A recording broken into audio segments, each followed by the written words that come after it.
So the loudest, nothing for spitting my gum out at the last second? All right. But last night, folks, I mean, I saw the loudest, rudest people dressed in crazy clothes, screaming and yelling, disturbing the peace. Some of the women were almost naked. The guys were dressed like they wanted to be Che Guevara or something. They were all screaming things that were so un-American. You know what? That's the last time I watched the Latin Grammys. I'm not kidding, folks. Folks, that was a good one. Damn it. Dick Cheney's speech. He got a laugh stealing Giuliani's joke. Did you see that about the two Americas and John Kerry flip-flopping? Giuliani did the joke 2 nights before. This son of a bitch stole it, rewrote it, and put it out there and got a laugh. I mean, don't get me wrong, he stole it better with his natural charisma, but I think the Republicans came off good, and that's even with Pataki's Hitler haircut. Holy mother! Who cuts his hair? Schwarzenegger's Uncle Heinrich? He looks like Marilyn Manson with that cut, actually. I wish it was from the side, but well, anyway. Yeah. Now over here we have the Bush girls in front of a French flag. I don't know why, but the Bush girls from the other night, their jokes were not good. They wrote, you know, the outcast joke. It didn't really work. So I rewrote the jokes for them. They got a couple of good ones because they were trying to say, like, grandma's not hip. Here's the way you do it next time, ladies. Grandma's great, Barbara Bush, but she's not hip, folks. She thinks the Wu-Tang Clan is the name of the dish that Grandpa threw up on at that Japanese state dinner. That's a good one, I know. How do I do it, folks? I don't know. How do I do it every day? It baffles me even more. And then I got the other one, because they didn't have a joke about being wild college students drinking. They just kind of implied it. Here's what you say, ladies, next time. Hey, we're college students. Of course we drank. We couldn't get high. I mean, you know, you try to cop a bag of weed when you pull up to the dealers in a black expedition with 3 feds and dark glasses and earpieces.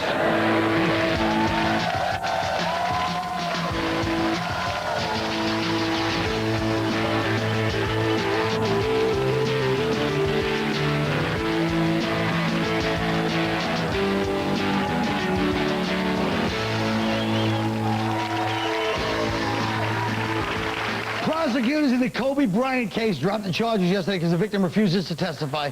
Here's what Kobe said. Although I truly believe this encounter between us was consensual, I recognize now that she did not, and does not view this incident the same way I did. I now understand how she feels that she did not consent to this encounter. Okay. Would you like to talk about this political prisoner, martyr, please? First of all, people don't even understand, man, this is serious business. This dude was told to say that as a condition of her dropping the charge. So it's not like people think, oh, he just admitted to raping her, and it's just, please, she got black man screw. How can I say this? How can I say, like you're worried about offending people? No, wait, I'm just saying, how can I say this nicely? How can I say, black man screw? Look, white women are just not used to getting pummeled the way. Okay. No hair pulling, no ass slapping. Ask Lori. Look, he's found a very non-offensive way to say it. Yes, ask Lynne. She's never had, we tease her all the time. Lynne's one of the few pretty woman comics that hang around and stay. We always tease her about how no one gets her and pulls and says, shut your stupid fat mouth. And that's what Kobe did. And that could be confused with rape, but it's not. So he Kobe-tized. He smashed it, and that's what that meant. It meant, hey, I didn't rape her, but she thought I did. Go ahead. First night in prison, bitch. I can't wait. I think in a really retarded way, Patrice has a point. Because no. Go ahead. One, I don't think he raped her.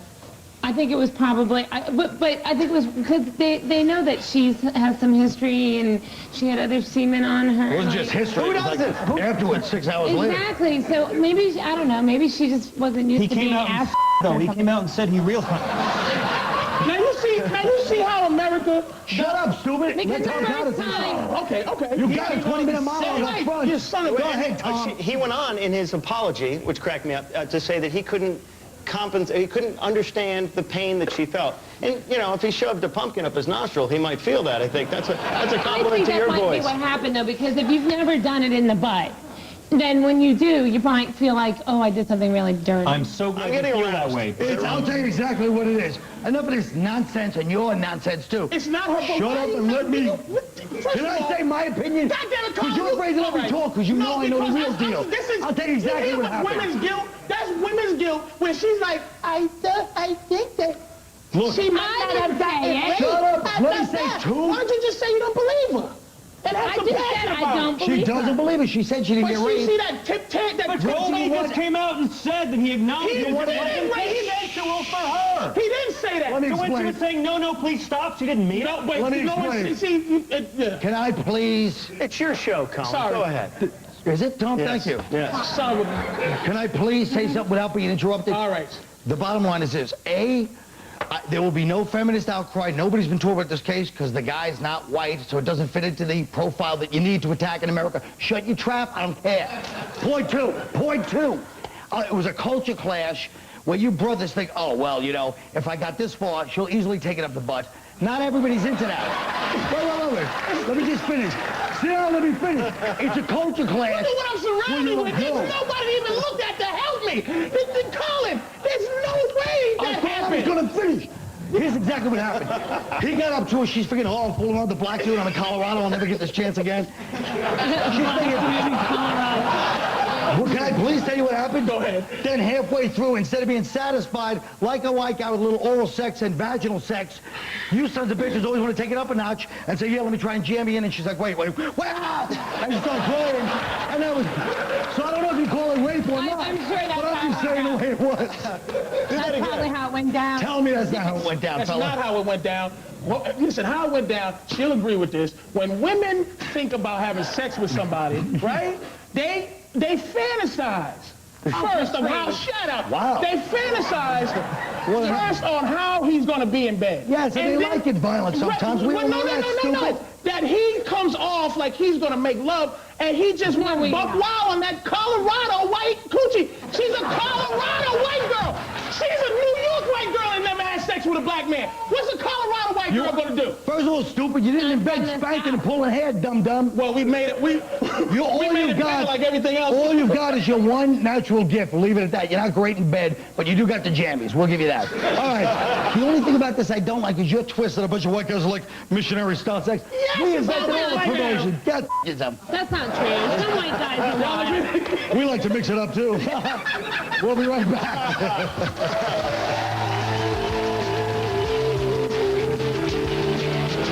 Listen, it's very simple. I'll admit she didn't get raped if you'll admit that white guys are amazing in bed. Say it. Come on, bring it. Come on. I knew you wouldn't, you hateful white son of a bitch. Some white guys. I just meant me.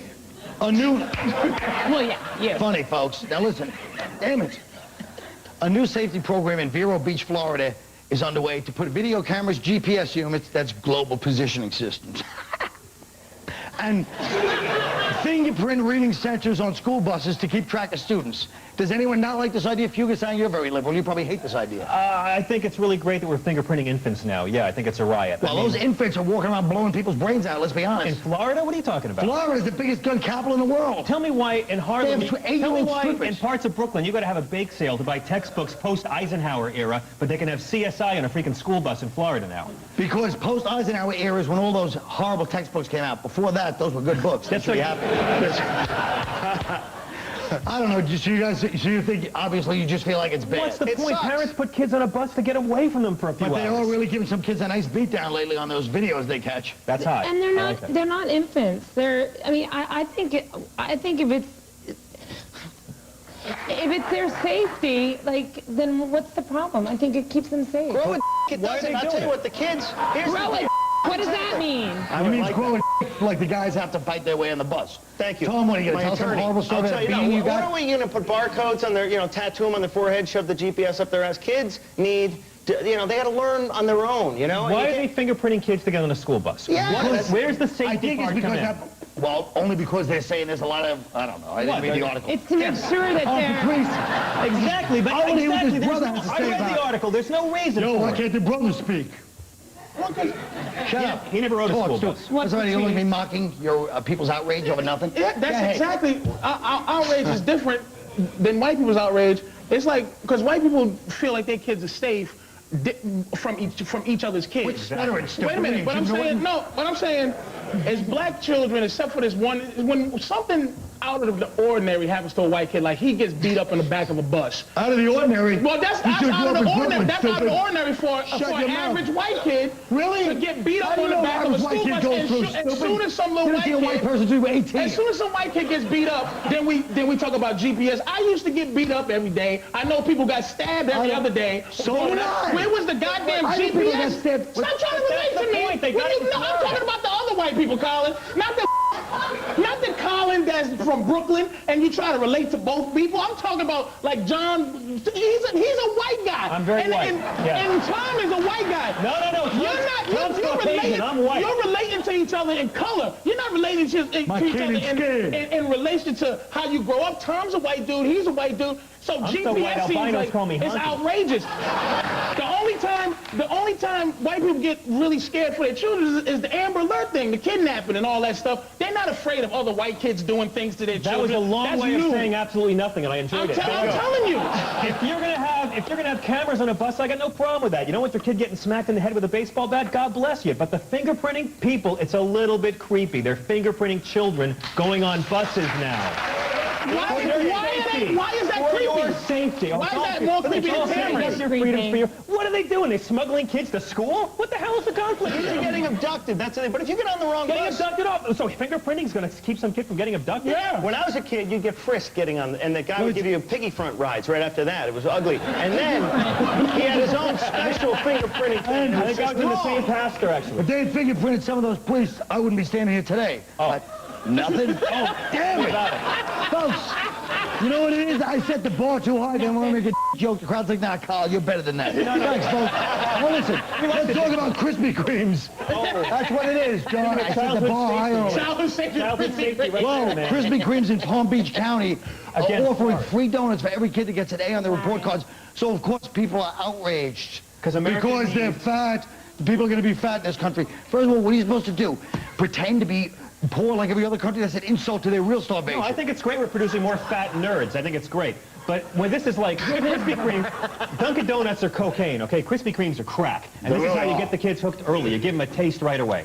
This whole audience is pissed at me right now because I'm a delicious Krispy Kreme. They're like that son of a bitch. They want to punch me for having this Krispy Kreme's killed Elvis. I mean, like, you got to keep on getting new addicts all the time. But don't you think we live in a country where nobody ever says, what's the big deal? Like this Krispy Kreme thing, let it ride. Who gives a damn? But they have to have a protest. They do all the time. Everything Black stinks. people do all the time. I don't care if they do it. It's all for my personal amusement. Everybody. I think a bunch of fat little A students running around Florida is a laugh riot as far as I'm concerned. But then they don't have to have the GPS on them anymore. Exactly right. You can see it in the face.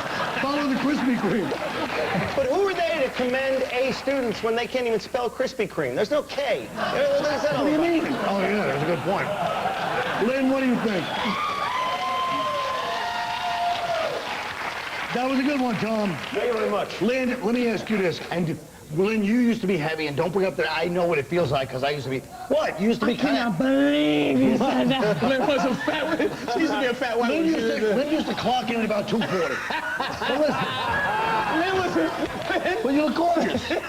But you look gorgeous. Look at you with the Krispy Kreme juice all over your mouth. I know I was a saying fat that to bastard. me. You said it to me. But you I did should be not happy. say it like That's that. why I'm so surprised that she's never been with a black guy. She used to be a big fat white woman, man, and still has never ever. It is amazing. And never been with a black dude. You eating a donut. All They don't these care. black dudes now, the young ones, they don't even like the big girls anymore. They like the skinny Jada Pinkett types. Mexicans, they're the only ones that really do appreciate the... You guys have changed. They're into that whole TLC look. We change it. I like the way you clutch that pool We'll be stick right when you back. take that, Carl.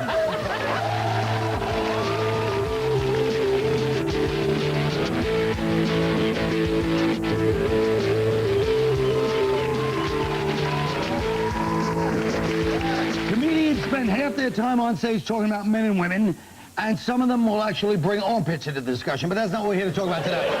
Tonight, Nick DiPaolo and Lynne Koplitz are going head-to-head in a competition called How Well Do You Know the Opposite Sex? First, we're testing the men. Lynn knows the answers to this question, so Nick's going to guess.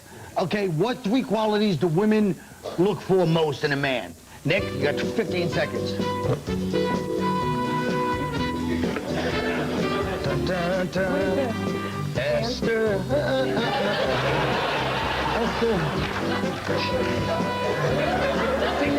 I saw her at Bed Bath & Beyond with a rabbi. Oh, wait a minute, Nick. Hold on, folks. Okay, Nick.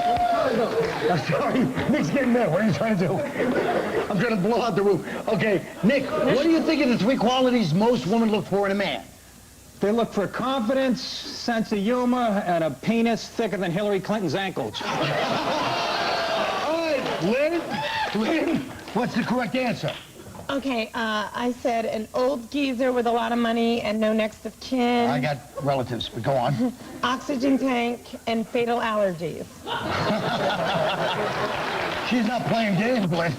All right, Serious. so far, that's no points, I guess. Nick, you got 0 points. Now it's the women's turn. The big penis was good. The big penis was good. The thick penis? Yeah, So give him a point for the thick penis. I didn't have money, you're right. No, give him a thick penis. All right, no, I get... It's too late. I already gave the point. We can't mess around with this board. It's serious. A lot of technology. Yeah, I can Now tell. it's the woman's turn. Nick knows the answers. Lynn's going to guess. All right, what 3 things can a woman do to make her man happy? Happy? Happy. Happy? Happy? Happy. This is kind of a swinging tune, don't you think? Nick, please, your answers. You're showing her the answers if you want it to look over. Damn it. Okay. You know, I know it's a comedy show, but cheating doesn't help. All right, Lynn, what 3 things can a woman do to make her man happy? Knock out her teeth. Get it? I should. Oh, I get it. Move, like out of the country, because men love space. Yes. And, oh, I messed that up. Hold on. And don't eat, because guys hate fat chicks. If you're going to eat anything, just eat like your feelings, because the only thing guys hate more than fat chicks are fat chicks who like to talk. Nick, I know you agree with those. What'd you say? Perform oral sex on him, make him a sloppy Joe, and shut the up. Okay. I'm right. 2. That's 2. 2 points. Didn't you mean shut the fudge up? Yeah, fudge up. Lynn, you got 2 to 1. On to the final round. I have the correct answer to this question right here. What's the best way to spend a Saturday I night? got 2 or she got 2? She's got I 2. got 2. Okay. Right. He's scary even on a show, you know? You're like, Women are women. Jesus. Go ahead. oh, shut up. Ready? Go ahead. What is it? What's the best way to spend a Saturday night? That's very violent. It's not violent, but we did rehearse this goddamn thing, didn't we? Hey. All right. The best way to spend a Saturday night is, Lynn? Okay, I'm giving up on men, so mine's with a hungry dog and peanut butter. What? Nick! I had the same thing. In a hot tub with 2 hookers at the Bellagio, recovering from what you did with 5 hookers at the MGM Grand on Friday night. All right. Well, actually, you're both wrong. The best way to spend a Saturday night is getting while reading the Crate and Barrel catalog, while watching a Kung Fu Nora Ephron movie, and lying about what you really want from the other person, then falling into tortured and loathing sleep while she sobs next to you. And on that note, let's take a look at the final score. Men 1, women 2. We'll be right back. You won. You won. No, men 1, women 2.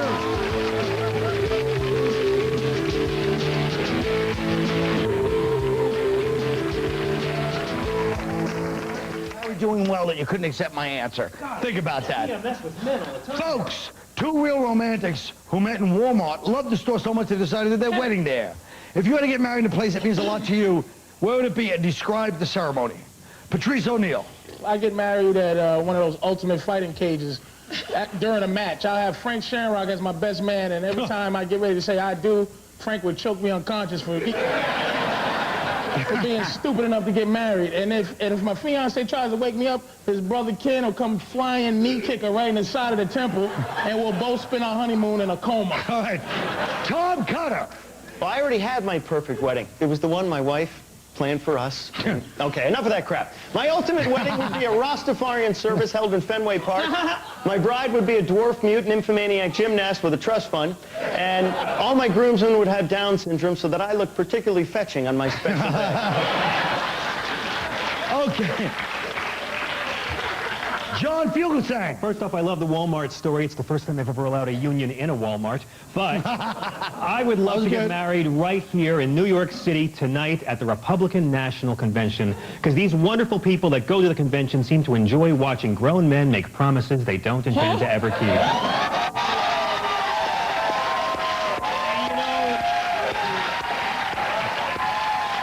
The bridal party can knock back some 40s with my girl Jenna. Laura can give my mom some extra Xanax, and it'll be a great reception until the cops find out that our Michael Moore piñata is actually Michael Moore.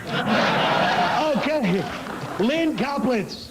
Well, I would get married at an ex-boyfriend's house. We'd consummate the ceremony on his bed, and then we would leave him to sleep in our wet spot, and then I would walk out the next morning screaming, "Who's crazy now, mother?" That's the show, folks. Good night.